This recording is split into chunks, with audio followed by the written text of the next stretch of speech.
आप लोगों का स्वागत है आज के इस सेशन में।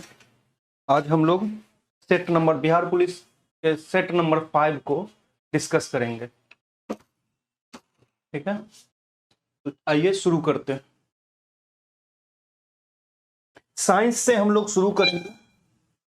पहला क्वेश्चन देखिए क्या पूछ रहा है आपसे। सल्फाइड अयस्क के सांद्रण हेतु प्रयुक्त विधि है। सल्फाइड अयस्क के सांद्रण हेतु, ठीक है, प्रयुक्त विधि है छानना, चुंबकीय विधि, झाग उत्पादन, हाइड्रोलिक। ठीक है, तो हमारा आंसर हो जाएगा सी, झाग उत्पादन।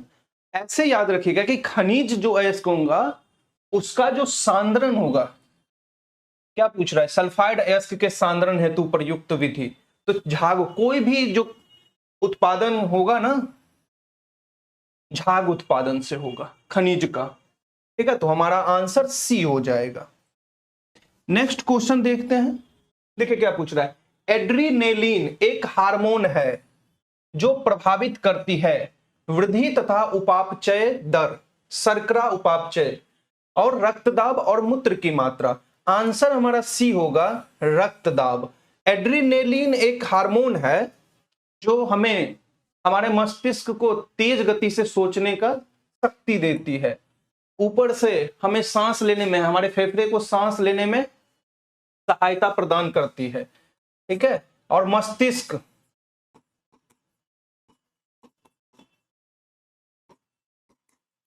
को तेज सोचने,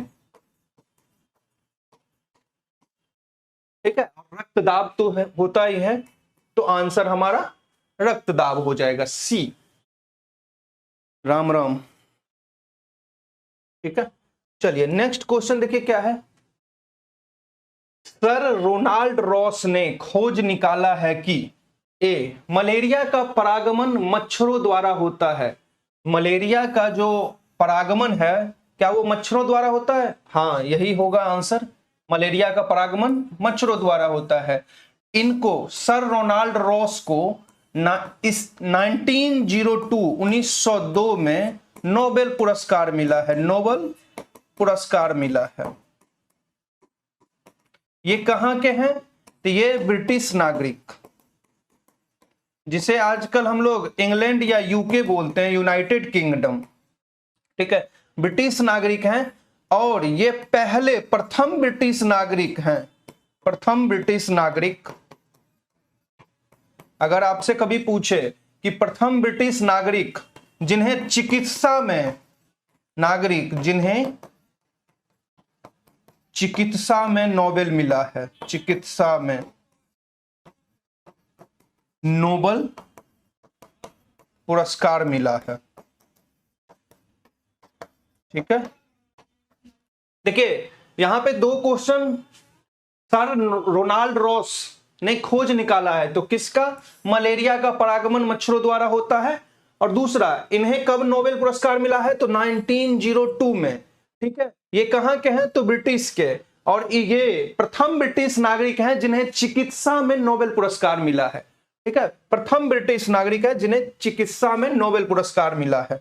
चलिए नेक्स्ट क्वेश्चन देखते हैं हम लोग। देखिए, मेढक के नेत्र गोलक का कोराइड स्तर होता है संवेदी, वसीय, वर्णक और उपास्थीय। आंसर हमारा सी हो जाएगा, वर्णक। वर्णक आंसर हो जाएगा हमारा। ठीक है, नेक्स्ट क्वेश्चन देखिए क्या है। एक कण जिसका द्रव्यमान m है, जिस पर p बल t समय तक आरोपित होता है, इसकी गतिज ऊर्जा t समय बाद क्या होगी? t समय गतिज ऊर्जा पूछ रहा है आपसे। इसका आपका फॉर्मूला तो पता होगा ना, क्या होगा?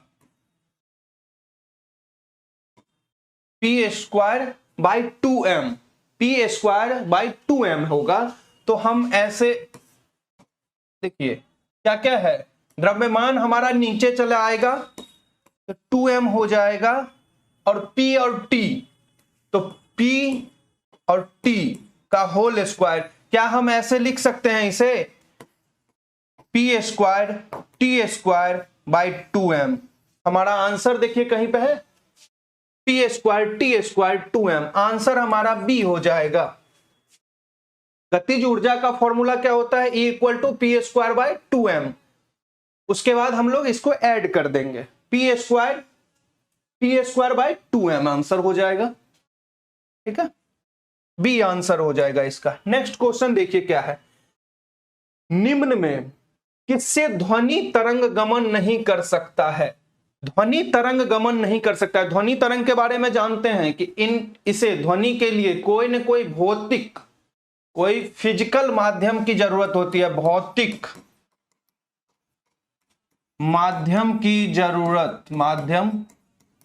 जरूरत होती है, फिजिकल मीडियम।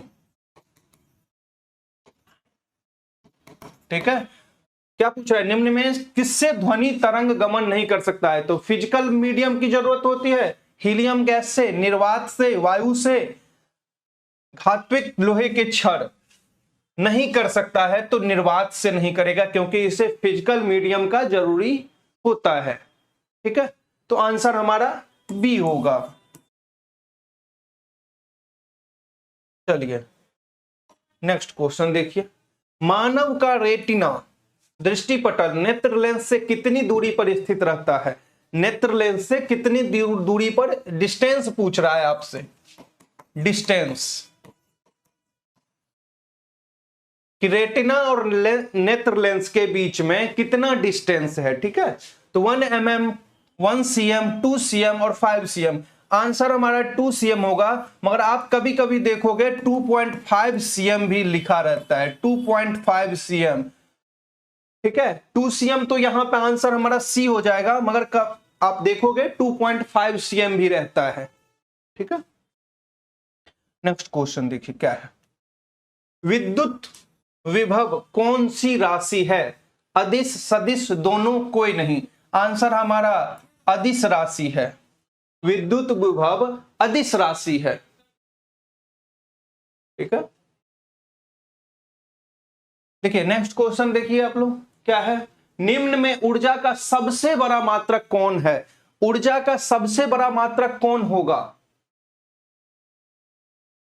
ऊर्जा का सबसे बड़ा मात्रक जूल, किलोवाट घंटा, अर्ग, इलेक्ट्रॉन वोल्ट। तो हमारा आंसर, ठीक है, आंसर क्या हो जाएगा, किलोवाट घंटा। ठीक है, ऊर्जा का सबसे बड़ा मात्रक होगा किलोवाट घंटा, आंसर बी। चलिए जिसका जिसका बी होगा वो सही है। नेक्स्ट क्वेश्चन देखिए क्या है, दाब बढ़ाने पर जल का हिमांक बढ़ता है घटता है, पहले बढ़ता फिर घटता है, अपरिवर्तित रहता है। अब देखिए दाब बढ़ाने पर जल का हिमांक, ऐसे समझिए जल जमा होता है तो उसका क्या होता है, फैलाव ज्यादा रहता है। जैसे बर्फ समझ लीजिए, तो जल जब बर्फ में रहता है तो उसका फैलाव ज्यादा रहता है ना, मगर जब उस पर प्रेशर पड़ता है, दाब बढ़ता है, तो उसका क्या हो जाता है, वो धीरे धीरे कम होने लगता है। तो हमारा आंसर क्या हो जाएगा, घटता है, बी आंसर होगा। बर्फ से समझ लीजिए, ठीक है, कि बर्फ का क्या होता है, वो जगह ज्यादा लेती है, फिर क्या हो जाता है, घट जाता है। जब उस पर प्रेशर होता है तो वो घट जाता है। ठीक है, नेक्स्ट क्वेश्चन देखिए क्या है, गैसों में ध्वनि की चाल स्वतंत्र रहती है। गैसों में ध्वनि की चाल स्वतंत्र रहती है, आर्द्रता से, दाब से, ताप से और तीनों से। आंसर हमारा क्या हो जाएगा, दाब से। ठीक है, आंसर हमारा दाब से। गैसों में ध्वनि की चाल स्वतंत्र रहती है दाब से। एक मिनट, क्या पूछ रहा है आपसे, गैसों में ध्वनि की चाल स्वतंत्र रहती है दाब से। ठीक है,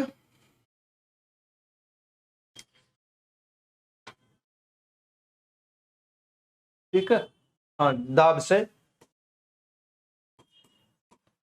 नेक्स्ट क्वेश्चन देखिए क्या पूछ रहा है आपसे, एक पिंड द्रव में तैर रहा है, पिंड एवं द्रव दोनों के घनत्व तो समान हैं, यदि पिंड को थोड़ा सा दबाकर छोड़ दिया जाए तो यह दोलन करने लगेगा, तली तक डूब जाएगा, पूर्व स्थिति में तुरंत लौट आएगा, छोड़ी गई स्थिति में रहेगा। क्या कह रहा है आपसे? एक पिंड द्रव में तैर रहा है, मतलब तैर रहा है, ठीक है, मगर क्या है, पिंड एवं द्रव दोनों के घनत्व समान है, मतलब घनत्व दोनों का समान है, घनत्व इक्वल है। यदि पिंड को थोड़ा सा दबाकर छोड़ दिया जाए, मतलब जब इक्वल रहेगा तो थोड़ा जब दबा दीजिएगा तो वहां जहां पे रहेगा वो पिंड वहीं पे स्थिर हो जाएगा, क्योंकि दोनों का क्या है, घनत्व समान है। तो घनत्व समान है तो ऊपर आएगा नहीं, घनत्व कम रहता है तो तैरता है, घनत्व कम ज्यादा हो जाता है तो डूब जाता है, ठीक है। बराबर में रहता है तो जहां पे आप उसको छोड़िएगा वहीं पर स्थिर रह जाता है, ठीक है। तो आंसर हमारा क्या होगा, दोलन करने लगेगा, तली तक डूब जाएगा। ये तो नहीं होगा ना, क्योंकि घनत्व तो ज्यादा रहेगा तभी तली तक डूब जाएगा, पूर्व स्थिति में तुरंत लौट आएगा, ये तो होगा नहीं, छोड़ी गई स्थिति में रहेगा, डी आंसर हो जाएगा। घनत्व तो समान रहेगा तो जहां पे आप पानी में या द्रव में रखेंगे वहीं पर वो स्थिर रहेगा, ज्यादा हो जाएगा घनत्व तो डूबेगा और कम रहेगा तो तैरेगा। तो आंसर हमारा डी हो जाएगा। नेक्स्ट क्वेश्चन देखिए क्या है, कौन सा पदार्थ विद्युत का सबसे अच्छा चालक है? हमसे क्या पूछ रहा है, विद्युत का सबसे अच्छा चालक। चांदी, तांबा, सोना, अभ्रक। क्या सोना है? नहीं। अभ्रक नहीं। तांबा नहीं। चांदी सबसे ज्यादा, देखिए चालक है तांबा, मगर सबसे अच्छा अगर है तो वो है चांदी। चांदी सबसे अच्छा है, ठीक है। तो हमारा आंसर हो जाएगा ए। नेक्स्ट क्वेश्चन देखिए क्या पूछ रहा है, निम्नलिखित में से कौन सी तरंगे ध्रुवित नहीं की जा सकती है? एक्स किरणें, प्रकाश तरंगे, ध्वनि तरंगे और रेडियो तरंगे। क्या पूछ रहा है, कौन सी तरंगे ध्रुवित नहीं की जा सकती है? तो हमारा आंसर ध्वनि तरंगे। अभी ही बताए थे कि इसे मीडियम की जरूरत होती है, मीडियम की ध्वनि, ठीक है। तो मीडियम की जरूरत होती है तो इसे ध्रुवित नहीं की जा सकती है, ठीक है, क्योंकि मीडियम जब तक रहेगा तब तक, मीडियम नहीं रहेगा तो इसे आप ले ही नहीं जा सकते कहीं पे। क्या पूछ रहा है, सेल्सियस तापक्रम पैमाने में ताप के परम शून्य का मान होगा 0 degree Celsius, 273 degree Celsius, 100 degree Celsius और -273 डिग्री सेल्सियस। क्या पूछ रहा है, परम शून्य का मान होगा, ताप के परम शून्य का मान। अब बताइए सबसे कम कितना हो सकता है? सबसे कम ताप में सबसे कम कितना हो सकता है? तो -273 डिग्री सेल्सियस हो जाएगा। आंसर हमारा डी होगा, -273, ठीक है। हाँ डी है, जिसका है वो सही है। चलिए नेक्स्ट क्वेश्चन देखिए आप, एक कृष्ण पिंड का ताप इसके मूल ताप का आधा कर दिया जाए तो पिंड द्वारा उत्सर्जित विकिरण की मात्रा हो जाएगी। आंसर आप देखिए, कृष्ण पिंड का ताप इसके मूल ताप का आधा कर दिया जाए तो पिंड द्वारा क्या हो जाएगा, उत्सर्जित विकिरण की मात्रा हो जाएगी। पिंड पे पूछ रहा है, जो आधा कर देंगे तो हमारा आंसर हो जाएगा ए, 1/16 आंसर हो जाएगा, ठीक है। आधा जब करिएगा तो उसका क्या हो जाएगा, पावर कितना चला जाएगा, 4 चला जाएगा, 1/2 का पावर 4, तो आंसर हमारा 1/16 हो जाएगा। आंसर हमारा ए हो जाएगा। नेक्स्ट क्वेश्चन, तत्व जो विद्युत के संचलन में सहायक नहीं है वह है, विद्युत के संचलन में सहायक नहीं है, एस के, एल्युमिनियम, मैग्नीशियम। हमसे क्या पूछ रहा है यहां पे, नहीं है। सहायक होगा तो कोई और आंसर हो सकता है, मगर जब सहायक नहीं होगा, ठीक है, सहायक नहीं होगा तो हमारा आंसर हो जाएगा एस। एच से सल्फर, ठीक है, तत्व जो विद्युत के संचालन में सहायक नहीं होगा। एल्युमिनियम हो सकता है ना सहायक, तो आंसर, चलिए, वह धातु जिसके बर्तन में कॉपर सल्फेट विलयन रखा जाता है। AgAlFe zinc. आंसर हमारा ए हो जाएगा। इसे हम लोग क्या बोलते हैं? सिल्वर भी बोलते हैं। ठीक है, वह धातु जिसके बर्तन में कॉपर सल्फेट विलयन रखा जाता है। ठीक है, आंसर हमारा ए सिल्वर हो जाएगा। Ag इसमें नहीं रख सकते हैं, लोहा में नहीं रख सकते हैं, इसको सल्फेट को, कॉपर सल्फेट विलयन को नहीं रख सकते हैं। नेक्स्ट क्वेश्चन देखिए क्या है। सोडियम सक्सीनेट को सोडा लायम विलयन के साथ गर्म करने पर प्राप्त होने वाला यौगिक है। Ethylene, methane, acetylene, ethane. Answer हमारा क्या हो जाएगा? आंसर हमारा एथेन हो जाएगा। ठीक है, सोडियम सक्सीनेट को सोडा लाइम में विलयन एक साथ मिलाने पर और गर्म मिलाने के बाद गर्म करने पर प्राप्त होने वाला जो यौगिक होगा वो हमारा एथेन हो जाएगा। नेक्स्ट क्वेश्चन, एक सर्वोत्तम अपचायक है। सर्वोत्तम अपचायक है क्लोरीन, ब्रोमीन, Ar। आंसर हमारा क्या हो जाएगा? क्लोरीन। सर्वोत्तम अपचायक chlorine, answer chlorine. Next question देखिए क्या है। K2Cr2O7 में क्रोमियम की ऑक्सीकरण संख्या होगी +6, -6, +3.5, -2। आंसर जब 2 से हम कर देंगे इसको तो ये हो जाएगा +6 आंसर हो जाएगा हमारा। 14 में से 8 क्या हो जाएगा? माइनस हो जाएगा तो हो जाएगा 6। ठीक है, 2 आगे में करेंगे उसके बाद क्या हो जाएगा? +6 आंसर हमारा हो जाएगा। तो आंसर हमारा ए हो जाएगा। ठीक है, नेक्स्ट क्वेश्चन देखिए। मनुष्य में ऑस्टियोमलेशिया नामक रोग का कारण है प्रोटीन कुपोषण। प्रोटीन के कारण शरीर में प्रॉब्लम होता है, शरीर में मांसपेशियों में भी दिक्कत होने लगता है,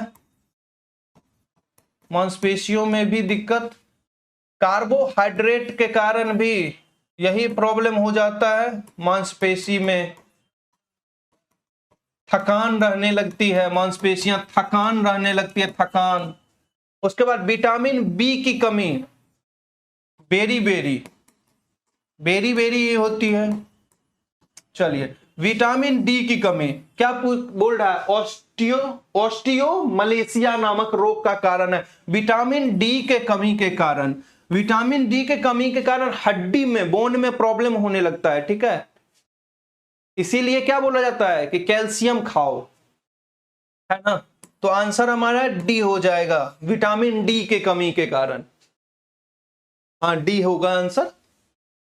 नेक्स्ट क्वेश्चन देखिए क्या है। ब्लास्टोपोर पाया जाता है मारुला में, ब्लास्टुला में, गैस्ट्रुला में, युग्मनज में। युग्मनज में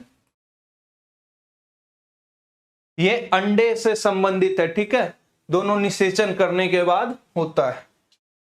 तो आंसर हमारा डी। नेक्स्ट क्वेश्चन, यकृत भोजन को जिस रूप में संचित करता हुआ है albumin, glucon, glycogen, ATP. Answer हमारा ग्लाइकोजेन होगा। ये एक शर्करा का ही रूप है या चीनी का ही रूप है। ये लीवर क्या करता है, यकृत क्या करता है, इसको अपने में संचित कर लेता है, संग्रहित कर लेता है। ठीक है, तो आंसर हमारा सी हो जाएगा। नेक्स्ट क्वेश्चन देखिए क्या है। संयुक्त नलिका कारकूपिका ग्रंथियां हैं स्तनियों की श्वेत ग्रंथियां, स्तनियों की लार ग्रंथियां, स्तनियों की स्तन ग्रंथियां, मेढक की त्वक ग्रंथियां। आंसर हमारा सी है, स्तनियों की स्तन ग्रंथियां। संयुक्त नलिका कारकूपिका ग्रंथियां जो हैं वो स्तनियों की स्तन ग्रंथियां हैं, स्तनियों की। सी। ठीक है, 84 का सी।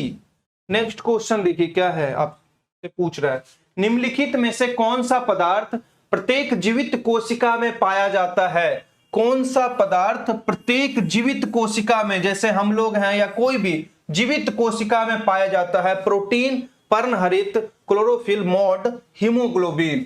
क्या होगा आंसर? आंसर क्या होगा?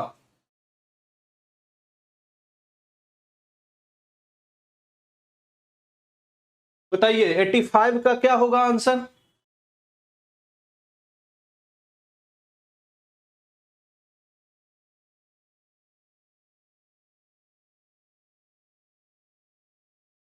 निम्नलिखित में कौन सा पदार्थ प्रत्येक जीवित कोशिका में पाया जाता है? Answer A protein.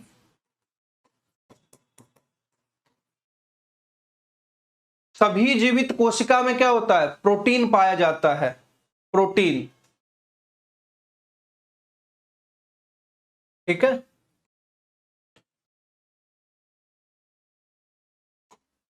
Next question देखिए। प्राणी जो सरीसृप तथा स्तनियों के बीच की कड़ी है वह है एकिडीना, चमगादड़, कंगारू और क्यों? ठीक है, आंसर हमारा क्या हो जाएगा? ए। और ये कहां पाया जाता है? ज्यादातर ऑस्ट्रेलिया में। ऑस्ट्रेलिया में पाया जाता है। एक तरह से स्तनधारी है, स्तनधारी।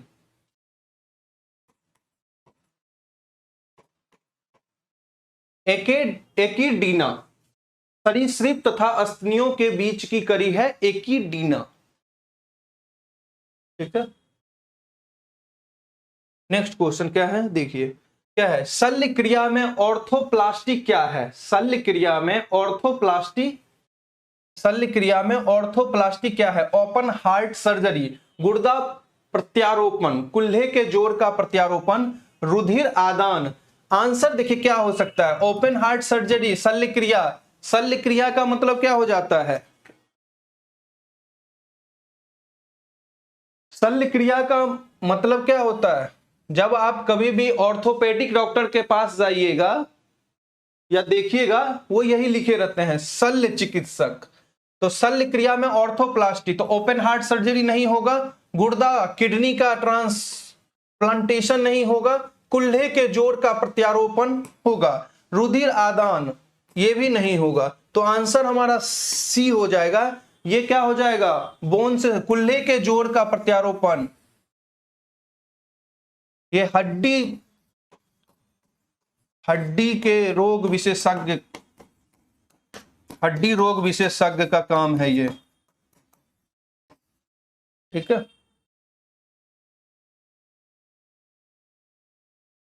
देखिए साइंस का खत्म हो गया, देखते हैं अब हम लोग आर्ट सेक्शन के बारे में देखेंगे, आर्ट सेक्शन को। ठीक है, चलिए नेक्स्ट क्वेश्चन देखिए।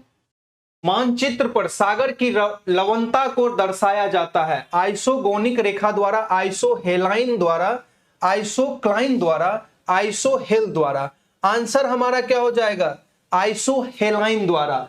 सागर की लवणता एक जगह पे दिखाया जाता है मानव पर, क्या है? मानचित्र पर सागर की लवणता को दर्शाया जाता है आइसोहेलाइन द्वारा। और कितना ये परसेंट रहता है लवणता सागर में? 35%। अगर कभी पूछे कि सागर में लवणता कितना होता है, सर बहुत क्वेश्चन गलती हो गया है। क्यों? पेशेंस रखिए, क्वेश्चन को पढ़िए। ठीक है, क्वेश्चन को पढ़िए, क्योंकि क्या हो जाता है ना, आप शुरू में पढ़ लेते हो, उसको देख के आंसर दे देते हो, मगर बाद में क्या होता है, उसके पीछे लास्ट में नहीं लिखा होता है, कुछ और आपसे, आप जो सोच रहे हो उसके विपरीत क्वेश्चन डिमांड कर रहा है। ठीक है, तो हमसे क्या, अगर कभी पूछे सागर की लवणता को दर्शाया जाता है तो आइसोहेलाइन द्वारा, और अगर पूछ ले सागर की लवणता कितनी होती है तो 35% होती है। ठीक है, चलिए नेक्स्ट क्वेश्चन देखिए क्या है। ब्रह्मा विष्णु महेश की त्रिमूर्ति वाला प्रसिद्ध मंदिर किस शहर में है? ब्रह्मा विष्णु और महेश की त्रिमूर्ति वाला प्रसिद्ध मंदिर किस शहर में है? रामेश्वरम, सुचिंदरम, मदुरै, चिदम्बरम। आंसर हमारा सुचिंदरम होगा, ठीक है, बी आंसर हो जाएगा सुचिंदरम, ठीक है। ये कहां पे है? ये तमिलनाडु में है, तमिलनाडु, ठीक है, तमिलनाडु में है। कौन से जगह पे? कन्याकुमारी, कन्याकुमारी, कन्याकुमारी जगह पे। इसी में एक गांव है, उसी में ये प्रसिद्ध मंदिर है। देखिए मंदिर भी है यहाँ पे, ठीक है। ये तीनों एक जगह मूर्ति है, ब्रह्मा विष्णु महेश, ठीक है। चलिए कहां पे है? Tamil Nadu, Kanyakumari. Next question, good Friday किससे संबंधित है? ईसा का जन्म, ईसा की सूली, ईसा का पुनर्जन्म, अंतिम योजना। बी आंसर ईसा की सूली। ईसा मसीह को सूली पर लटका दिया गया था, तो आंसर हमारा क्या हो जाएगा? बी, ईसा की सूली, ईसा की सूली। गुड फ्राइडे, कभी भी क्वेश्चन पूछा जाता है गुड फ्राइडे तो ईसा की सूली से संबंधित है। क्या पूछ रहा है? उत्तर पश्चिम भारत में शरद ऋतु में वर्षा का कारण है। ए, पश्चिमी अवदाब, दुर्बल होता मानसून, व्यापारिक पवन, दक्षिण पश्चिम मानसून। आंसर हमारा क्या हो जाएगा? पश्चिमी अवदाब। आंसर हमारा, कभी कभी आपको यह लिखा मिलेगा पश्चिमी विक्षोभ, ठीक है। आंसर हमारा ए हो जाएगा। नेक्स्ट क्वेश्चन देखिए क्या है? राष्ट्रीय ग्रामीण विकास संस्थान स्थित है। ए, नई दिल्ली में, बी, मुंबई में, सी, कानपुर में, डी, हैदराबाद में। आंसर हमारा डी, हैदराबाद में है, हैदराबाद। और कभी ये पूछे कि ये कब, इसका स्थापना कब हुआ है, तो ये आंसर हो जाएगा 2006 में, 2006 में इसकी स्थापना हुई है। राष्ट्रीय ग्रामीण विकास संस्थान की स्थापना 2006 में हैदराबाद में हुई है। पश्चिमी विक्षोभ, ठीक है। नेक्स्ट क्वेश्चन, गांधी जी के अनुसार स्वराज्य प्राप्ति के पश्चात शिक्षा का क्या ध्येय होना चाहिए? गांधी जी के अनुसार जो था, स्वराज्य प्राप्ति के पश्चात जब हमें स्वराज्य मिल जाएगा, शिक्षा का क्या ध्येय होना चाहिए? आर्थिक विकास, कृषि विकास, भौतिक विकास और चरित्र निर्माण। गांधी जी बोल रहे थे चरित्र निर्माण, ठीक है। शिक्षा का ध्येय क्या होना चाहिए? चरित्र निर्माण होना चाहिए, ठीक है। तो हमारा आंसर डी हो जाएगा। गांधी जी के बारे में जानते ही हैं, महात्मा इन्हें बोला जाता है, महात्मा। पूरा नाम मोहनदास करमचंद गांधी, मोहनदास करमचंद गांधी, ठीक है। क्या है? इनके पापा का नाम इनके ही नाम में सम्मिलित है, मोहनदास करमचंद गांधी, मतलब पिता का नाम इनमें ही शामिल है, करमचंद गांधी। मां का नाम पुतलीबाई। प्रथम प्रायोगिक सौर सेल का निर्माण किस वर्ष किया गया था? 1947, 1954, 1960 और 1972। आंसर हमारा बी होगा 1954, ठीक है। नेक्स्ट क्वेश्चन देखिए क्या है? चतुर्थ बौद्ध संगीति का आयोजन हुआ। चतुर्थ बौद्ध संगीति का आयोजन हुआ है अशोक के शासनकाल में, कनिष्क के शासनकाल में, बृहद्रथ के शासनकाल में, हर्षवर्धन के शासनकाल में। आंसर हमारा हो जाएगा कनिष्क के शासनकाल में। चलिए एक चीज जान लीजिए, बौद्ध जो है, बौद्ध संगीति वो 4 हुआ है, 4 बौद्ध संगीति हुआ है। प्रथम बौद्ध संगीति कब हुआ है? 483 ईसा पूर्व में, ठीक है। अब देखिए 483 ईसा पूर्व में ही गौतम बुद्धा की मृत्यु हुई थी। उसी के बाद गौतम बुद्धा की मृत्यु, अगर क्वेश्चन पूछे गौतम बुद्धा का मृत्यु कब हुआ है तो 483 ईसा पूर्व में। इनका जन्म कब हुआ है तो 563 ईसा पूर्व में गौतम बुद्ध का। कहां पे? तो लुम्बिनी, लुम्बिनी नेपाल में। और ये हमें कैसे पता चला है? तो रुम्मिनदेई अभिलेख है एक, रुम्मिनदेई अभिलेख, उसी से पता चला है। ठीक है, तो 483 ईसा पूर्व में प्रथम संगीति हुई है। कहां पे? तो राजगृह में। राजगृह में राजा कौन थे? तो राजा थे अजात शत्रु। अजात शत्रु। प्रथम संगीति के अध्यक्ष कौन हो जाएंगे? महाकश्यप। ठीक है, और इसी टाइम में याद रखिएगा सबसे पहले सुतपीटक और विनय पीटक। ये क्वेश्चन बहुत ज्यादा इंपॉर्टेंट है बौद्ध संगीति के बारे में। ठीक है, राजगीर में अजात शत्रु, अध्यक्ष महाकश्यप, सुतपीटक और विनय पीटक का क्या हुआ था? संकलन हुआ था। अब देखिए सेकेंड अगर आपसे पूछे सेकेंड कब हुआ था, तो 100 वर्ष 383 ईसा पूर्व में। कहां पे? तो वैशाली में। वैशाली। इस समय कौन राजा था? तो कालाशोक। कालाशोक के बारे में एक चीज याद रखिएगा, इनका नाम काकवर्ण भी बोला जाता है। ठीक है, चलिए कालाशोक याद रखिएगा। वैशाली। इस समय में अध्यक्ष कौन है? किसके अध्यक्षता में हुआ था? तो ये हुआ था सर्वकामनी या साबक कमीर, ये दोनों। ठीक है, 383 वैशाली, कालाशोक। और इस टाइम में दो पार्ट में बटा था, दो भागों में बटा था। एक का नाम था महासंघिक, जो चल के आगे चल के महायान में तब्दील हुआ, और एक का नाम था स्थविर। तो दो हो गया, दो के बारे में समझ गए। हाँ ठीक है, अब देखिए तीसरा, आप तीसरा के बारे में जरूर याद रखिएगा। तीसरा कहां पे हुआ था? तो पाटलिपुत्रा में। किसके टाइम में? तो अशोक के टाइम में। और समय कौन था? 250 ईसा पूर्व।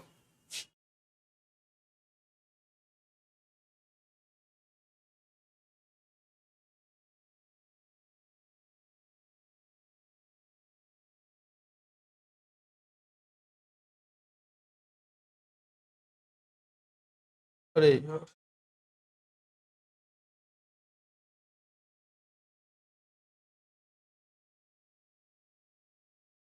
चलिए थर्ड देख लीजिए। थर्ड कब हुआ था? तो 250 ईसा पूर्व। अगर कभी भी क्वेश्चन पूछे, ये सब इंपॉर्टेंट होता है, थर्ड के बारे में क्वेश्चन पूछता ही है। ठीक है, थर्ड पूछता है 250 ईसा पूर्व में पाटलिपुत्रा में, जहां पे हम लोग अभी हैं, पाटलिपुत्र में। ठीक है, अशोका के समय में, अशोक के समय में। और याद रखिएगा इस टाइम में कौन अध्यक्ष थे? मोगलीपुत्र तिस। मोगलीपुत्र तिस। और इस समय में अभिधम पीटक।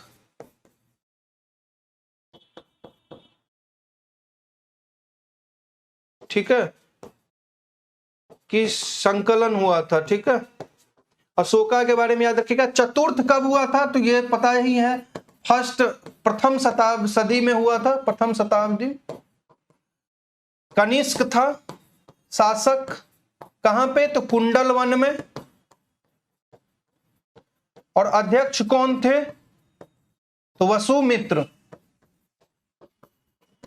और उपाध्यक्ष अश्वघोष, जिन्होंने अश्वघोष। ठीक है, और याद रखिएगा इसी टाइम में दो पार्ट में बंटवारा हुआ था, एक का नाम हीनयान और एक का नाम महायान। ठीक है, और कनिष्क महायान समर्थक था। चलिए नेक्स्ट देखिए, भारत से व्यापार संबंध स्थापित करने वाला अंतिम यूरोपीय देश था पुर्तगाल। पुर्तगाल के बारे में, तो पुर्तगाल कब आया था? तो 1498 में वास्को डी गामा आया था। ठीक है, नेक्स्ट कौन है? हॉलैंड, जिसे हम लोग डच बोलते हैं, डच या नीदरलैंड। ये कब आया था? 1596 में। ठीक है, फ्रांस, ये आया था 1664 में। इंग्लैंड 600। इस बीच में पहला, देखिए 5 आए थे। पहला स्थान पर पुर्तगाल, सेकंड पर डच, तीसरे पर ब्रिटिश, चौथे पर डेनिश और पांचवा कौन हो जाएगा? पांचवा हो जाएगा फ्रांस। सबसे लास्ट में आया और सबसे लास्ट में गया। ठीक है, गोवा पर इनका राज था, सबसे लास्ट में यही छोड़ के गए थे। डेनिश 1616 ईस्वी में आए थे। तो हमारा 5 आए थे, यूरोपीय देश 5 आया था और आंसर हो जाएगा फ्रांस 1664 सबसे लास्ट में आया था। ठीक है, हीनयान और महयान। ठीक है, 2 पार्ट में बटा था। तो आंसर फ्रांस हो जाएगा।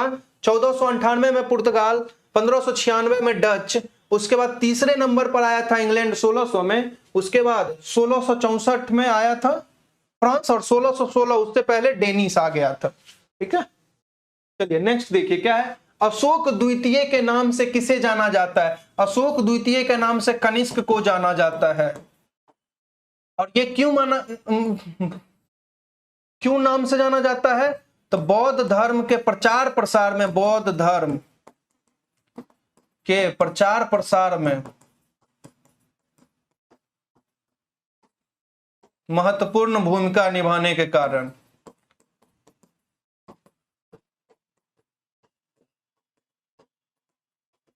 तो आंसर हमारा सी हो जाएगा कनिष्क। कनिष्क कब बैठा है? तो 78 एडी में, और यहीं पर ये स्टार्ट किया है शक संवत को, शक संवत। इसी के टाइम में चतुर्थ बौद्ध संगीति हुआ है, 4th बौद्ध।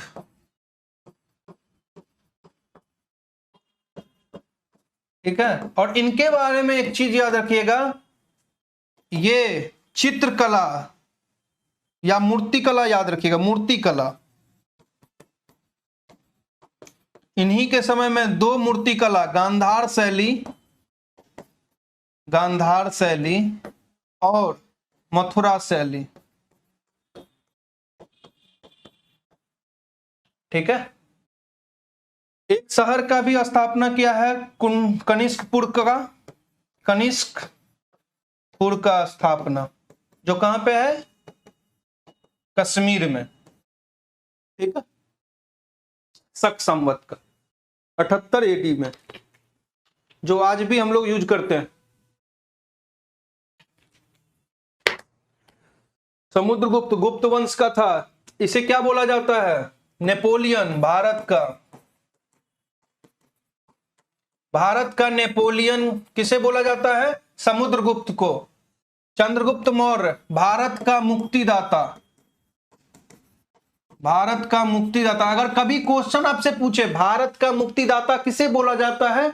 चंद्रगुप्त मौर्य। हर्षवर्धन के बारे में जान लीजिए, ह्वेनसांग इसके समय में आया था, ह्वेनसांग, चीनी यात्री ह्वेनसांग। चंद्रगुप्त 2 के समय में फाहियान आया था और हर्षवर्धन के समय में ह्वेनसांग आया था। इन्होंने क्या बुक लिखी थी? सीयू की। ह्वेनसांग ने एक बुक लिखी थी सीयू की। किसके समय में? हर्षवर्धन के समय में। भारत का नेपोलियन समुद्रगुप्त। चंद्रगुप्त को एक तो फाउंडर है मौर्य वंश का और भारत का मुक्तिदाता कहा जाता है।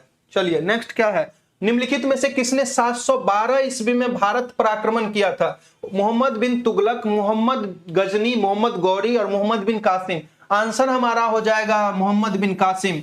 अरब था। ठीक है, उससे पहले 711 ईस्वी में उबैदुल्ला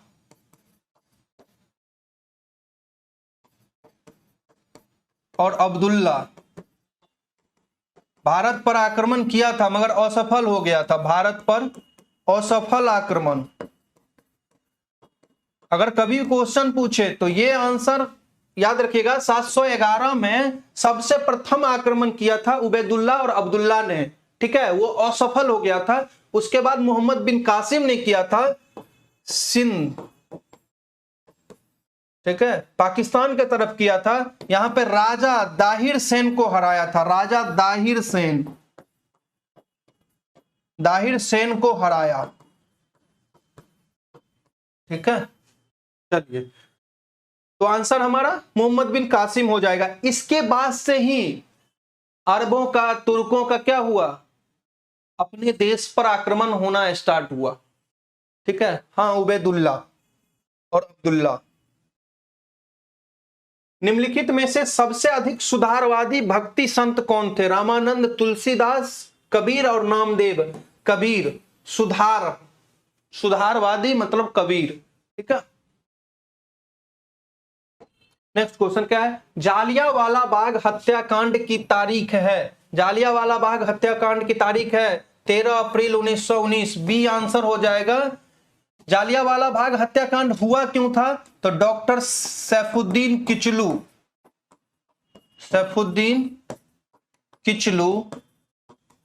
और डॉक्टर सत्यपाल को गिरफ्तार किया था।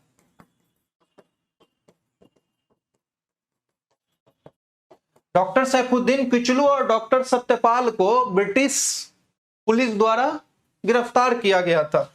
उसके विरोध में जालियांवाला बाग, बैसाखी के दिन जालियांवाला बाग में एक सम्मेलन बुलाया गया था विरोध प्रदर्शन के लिए। ठीक है, वहां पे जनरल डायर ने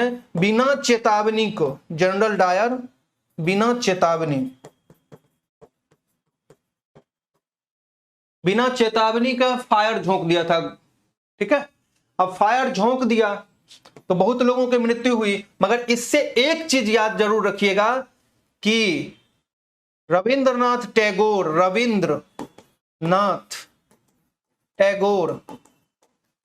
नाइटहुड का उपाधि वापिस किया था। नाइटहुड की उपाधि वापिस। और गांधी ने कैसरे हिंद का। देखिए यहां पे दो उपाधि, 13 अप्रैल जालियांवाला बाग हत्याकांड के, और इसका जो था वो ब्रिटिश ने हंटर कमीशन बनाया था। हंटर कमीशन, कभी क्वेश्चन पूछे जालियांवाला बाग हत्याकांड के बारे में जानने के लिए ब्रिटिश ने कौन सा कमीशन बनाया था? तो हंटर कमीशन। रविंद्रनाथ टैगोर ने क्या किया था? तो नाइटहुड का उपाधि वापिस कर दिया था। महात्मा गांधी ने कैसरे हिंद का किया था। इस टाइम में जनरल डायर वहां पे फायर झोंकवाया था। किसके विरोध में यह हो रहा था? किसके कारण विरोध हो रहा था? तो डॉक्टर सैफुद्दीन किचलू और डॉक्टर सत्यपाल के गिरफ्तार करने के विरोध में ये लोग एकत्रित हुए थे जालियांवाला बाग में। ठीक है, चलिए नेक्स्ट क्वेश्चन देखिए। छत्रपति शिवाजी की माता का नाम था जोधाबाई, लक्ष्मीबाई, जीजाबाई, पुतलीबाई तो महात्मा गांधी का, लक्ष्मीबाई तो पता ही है, जोधाबाई। आंसर जीजाबाई है। और इनके पिता का नाम शाहजी भोसले, गुरु, आध्यात्मिक गुरु रामदास। इन्होंने ही अष्टप्रधान कॉन्सेप्ट लाया था। अष्टप्रधान, तो अगर कभी क्वेश्चन पूछे कि अष्टप्रधान किसने लाया था, तो शिवाजी ने लाया था। ठीक है, अष्टप्रधान जो कॉन्सेप्ट है दरबार में वो शिवाजी ने लाया था। और इनके गुरु का नाम रामदास, पिता का नाम शाहजी भोसले। ठीक है, नेक्स्ट क्वेश्चन देखिए। निम्नलिखित में से कौन सा स्थल रूप हिम नदी के कार्य से संबंधित नहीं है? लटकती घाटी, मोरेंस, ड्रमलिन, इंजेलवर्ग। ये एक जर्मन वर्ड है। इंजेलवर्ग होगा, जर्मन शब्द है। ठीक है, इसका मतलब होता है एक तरह से रेगिस्तान में देखिएगा बहुत ऊंचा एकाएक जगह है। ठीक है, हाँ, गुरिल्ला वारफेयर का भी इन्होंने ही स्टार्ट किया था। ठीक है, जर्मन शब्द है इंजेलवर्ग। ठीक है, तो हिम नदी के रूप में काम नहीं करता है। नेक्स्ट क्वेश्चन देखिए क्या है।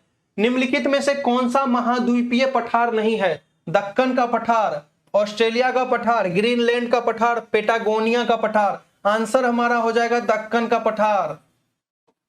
आंध्र प्रदेश, कर्नाटका, ये सब में ये फैला हुआ है।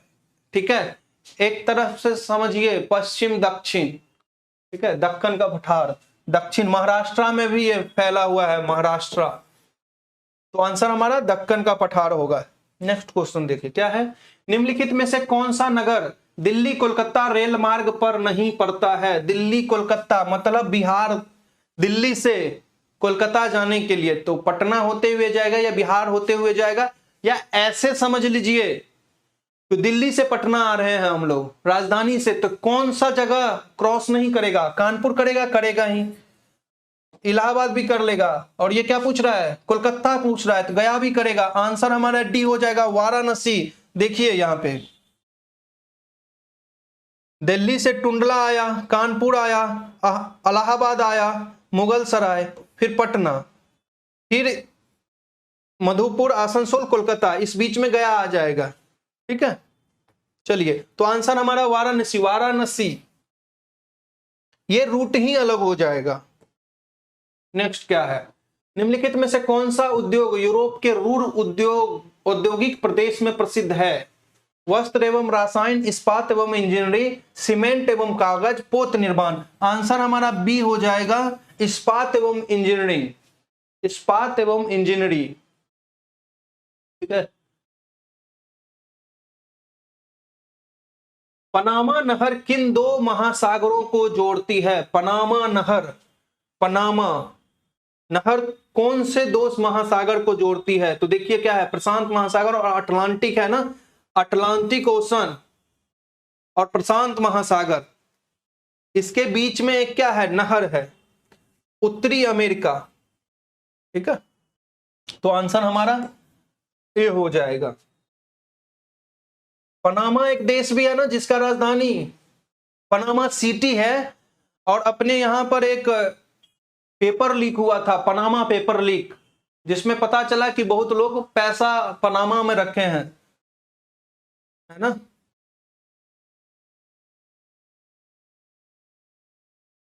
चलिए नेक्स्ट देखिए क्या है। साओ पालो किस फसल के उत्पादन के लिए प्रसिद्ध है? कपास, मक्का, कहवा और चाय। कहवा के लिए होगा, मगर याद रखिएगा कॉफी। कॉफी ये कहां पे है? ब्राजील। ब्राजील। आंसर हमारा सी हो जाएगा, कॉफी। ठीक है, नेक्स्ट क्वेश्चन देखिए क्या है। अलीगढ़ मुस्लिम विश्वविद्यालय की पहली महिला वाइस चांसलर कौन बनी है? डॉक्टर रेशमा बानो, जोया खान, नईमा खातून, नगमा खान। आंसर हमारा सी है, नईमा खातून। यही है, यही पहली महिला है वाइस चांसलर बनी है एएमयू की। ठीक है, अलीगढ़ मुस्लिम यूनिवर्सिटी का। राष्ट्रपति चुनाव में विवाद के मामले को संदर्भित किया जाता है। मुख्य निर्वाचन आयुक्त को, सर्वोच्च न्यायालय को, संसद को, इनमें से कोई नहीं।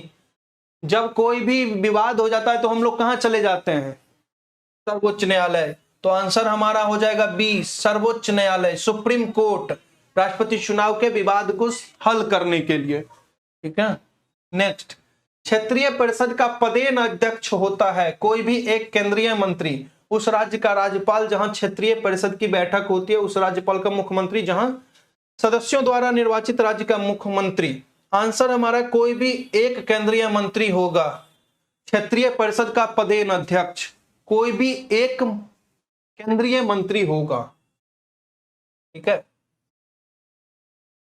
मान के चलिए बिहार झारखंड का कोई बन गया है एक मंत्री परिषद, ठीक है, या क्षेत्रीय परिषद, तो उसका अध्यक्ष कौन करेगा? कोई ना कोई सेंट्रल मिनिस्टर करेगा। नेक्स्ट, दो या अधिक क्षेत्रीय परिषदों की अध्यक्षता कौन करता है? प्रधानमंत्री, बैठक में सबसे बड़े राज्य का राज्यपाल, उपराष्ट्रपति, केंद्रीय गृह मंत्री। और केंद्रीय गृह मंत्री अभी कौन है? अमित शाह। ये सहकारिता मंत्री भी है, सहकारिता मंत्री, कोऑपरेशन मिनिस्टर, सहकारिता मंत्री। ये पूर्व में गुजरात के होम मिनिस्टर भी रहे हैं। गुजरात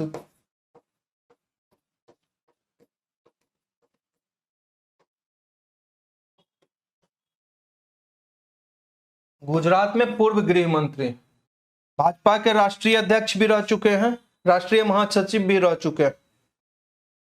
ठीक है, नेक्स्ट क्वेश्चन देखिए। जब कोई महिला किसी निर्वाचन में मतदान करती है तो वह प्रयोग करती है अपना नागरिक अधिकार, सामाजिक अधिकार, प्राकृतिक अधिकार और राजनीतिक अधिकार।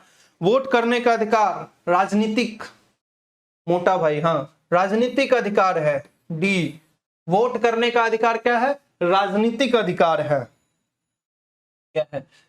भारत में राज्यों की शक्ति का स्रोत है जनता, संविधान, विधानसभा अध्यक्ष और संसद। क्या हो जाएगा? जनता। राज्यों की शक्ति संविधान से आती है, कॉन्स्टिट्यूशन से राज्यों की शक्ति आती है, तो बी आंसर हो जाएगा, संविधान। नेक्स्ट क्वेश्चन देखिए क्या है। भारत की सबसे बड़ी जलवायु घड़ी किस शहर में शुरू की गई है? सबसे बड़ी जलवायु घड़ी दिल्ली में शुरू की गई है, ICAR के हेडक्वार्टर में। ठीक है, और ये कब हुआ है? तो 22 अप्रैल को। और 22 अप्रैल को क्या होता है? तो पृथ्वी दिवस, अर्थ डे।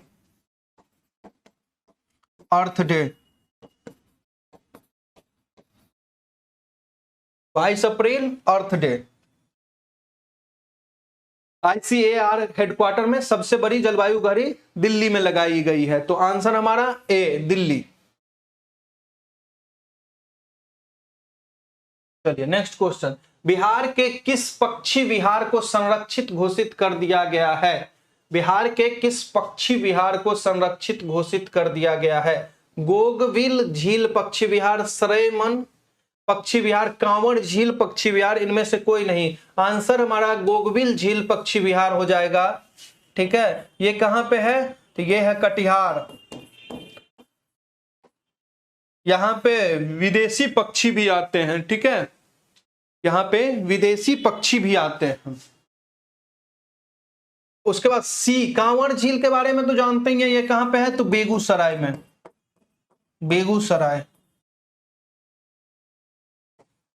नेक्स्ट क्वेश्चन क्या है?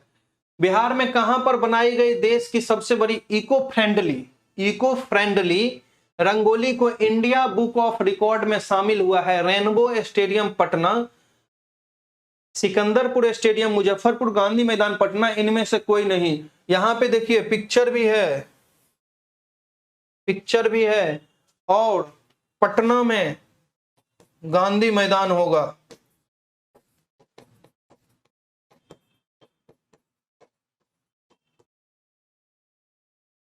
ठीक है, नेक्स्ट क्वेश्चन देखिए क्या है।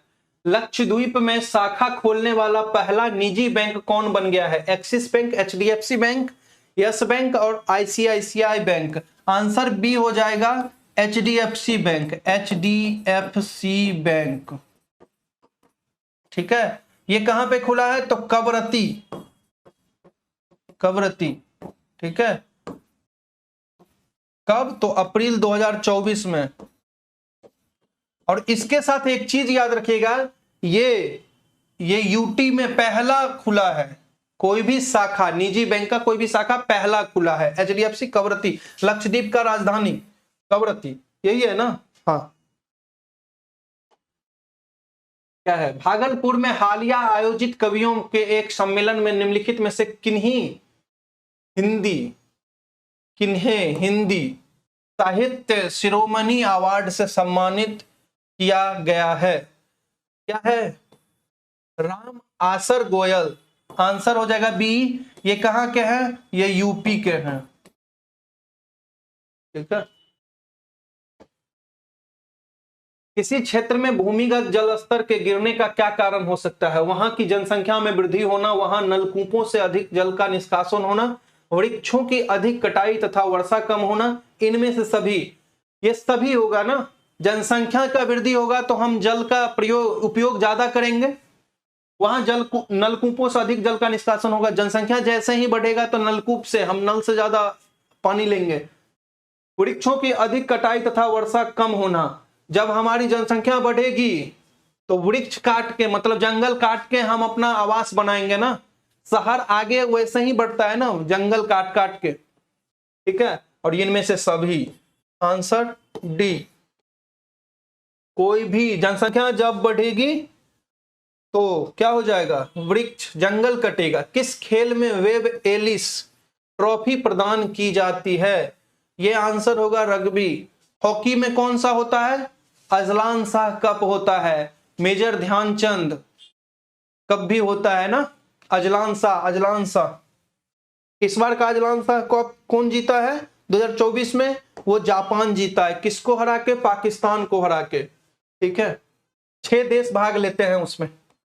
30वां राष्ट्रीय राज्य निर्वाचन सम्मेलन 15 से 17 मार्च 2024 निम्नलिखित में से कहां आयोजित किया गया? राजगीर, पटना, बोध गया और मुंगेर। आंसर हमारा हो जाएगा बोध गया। बोध गया, जिसे हम लोग गया बोलते हैं, बोध गया। ठीक है, क्या है? बिहार के विषय में निम्न में किससे प्राचीनतम साक्ष्य प्राप्त होते हैं? चिरांद से प्राप्त पुरातात्विक अवशेष, मुंगेर एवं नवादा जिलों से प्राप्त पुरातात्विक साक्ष्य, शतपथ ब्राह्मण। आंसर हमारा डी हो जाएगा। देखिए, चिरांद से क्या होता है? हमें साक्ष्य मिला है, पुरातात्विक साक्ष्य मिला है पुराने का।